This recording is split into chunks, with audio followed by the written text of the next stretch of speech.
Sanibonani, welcome back to enye video ngiyabonga kakhulu ungene.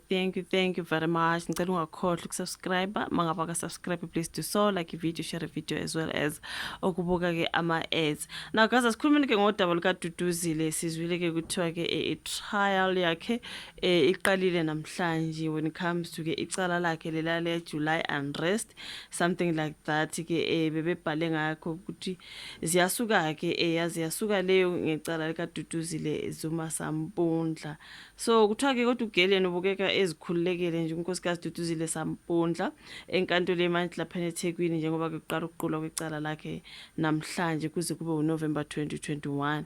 Mangabe yalikhumbula icala kaDuduzile Zuma Sampundla of inciting violence when it comes to ke July unrest. Okay, ubekwe umbuso icala lokuphehla ke udweshu ngezibhelo zango 2021.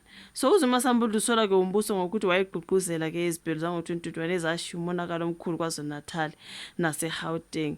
Izibhelo ke zaqubuka emva kokuthi oyengumongameli umnumzana uJacob Zuma ongubaba kaDuduzile ezinikele ejele elisemtshezi ke okwaholela ekutheni ekucekelweni phansi kwempahla kanye ke nokuzitapela kwabantu izitolo ezehlukene okuyi-looting. So ke lezi zibhelu ke zadala umonakalo ka 50 billion rands emnothweni, inqwaba yalahlekelwa yimisebenzi, kwashona abantu abangu 345.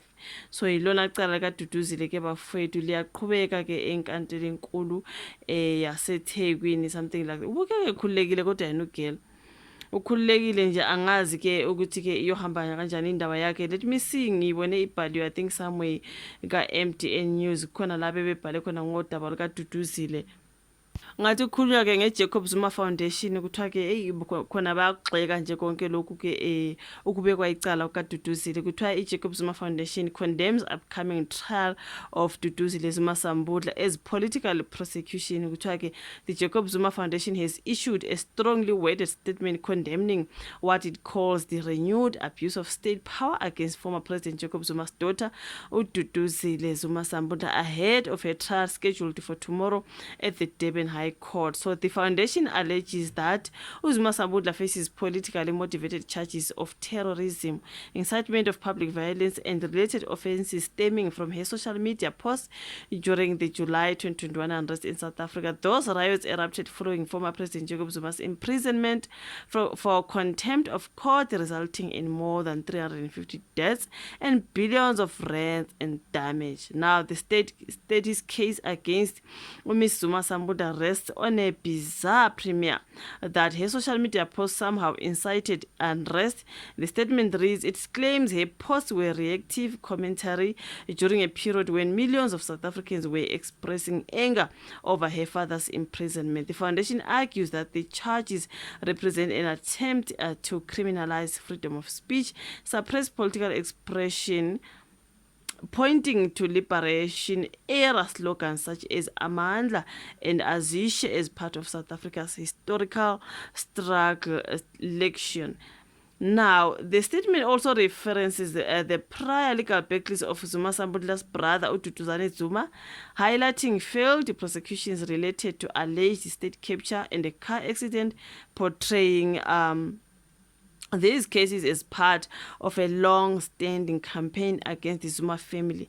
Prosecutors, however, maintain that Duduzile Zuma Sampundla's posts were linked to the violent arrest of July 2021 and argue that her trial could set a legal precedent for social media accountability in incitement cases. So the trial of Duduzile Zuma Sampundla is scheduled to commence tomorrow, the 10th of November, which is today though, placing South Africa once again at the center of a high-profile legal and political debate involving the Zuma family. That is what is going on when it comes to Duduzile Zuma Sampundla. Kuthiwa iJacob Zuma Foundation iyagxeka konke lokhu nje kuthiwa this obviously is politically motivated, you guys. Not that ngempela uDuduzile ikhona into wrong ayenzayo, but it is politically motivated. They believe so. Girl icala lake liqale namhlanje the trial. So asazi kuyohamba kanjani ke, ubukeke khululekile ezihlekela nje lapha necourt engathi yonke into right, smile nje sihle inkosi yami uDudu bafethu. But anyways, hopefully all goes well inkosi yami, bengamsejele bakithi. I know kunabantu bazothi kanjani you know what I mean? So yeah, man, it's a pity, man, but let's hope all goes well for her. That is uDuduzile Zuma Sambudla indodakazi kaBaba Jacob Zuma owabekwa-ke icala of inciting violence when it comes to indaba zika-July. If uyakhumbula-ke the looting and then everything else, kunabantu abashona laphiyana, kwakukuningi okwakusenzeka, kumoshwa izinto ey'tolo and all sorts of, kwathiwa-ke ama-posts wakhe ayi-incite i-violence ngendlela ayikhuluma ngakhona ngathi wayithuma abantu ukuthi asenzeni ukuthi. So ilona cala-ke alibekwa ugirl agijima ngalo e-court. So yeah, mina angazi ukuthi uyozala Nkomoni sizokhuluma-ke mangabe sekukhona esikuswile about her case. Ngiyabonga ukuthi ubuka ivideo, ungakhohlwa ukuthi subscribe ukuthi ufaka le notification bell yakho on, so that each and every time ke mangilahlela ama video at least you will be notified. Ngiyabonga kakhulu bafethu, asibonane ku video elandelayo. Bye bye.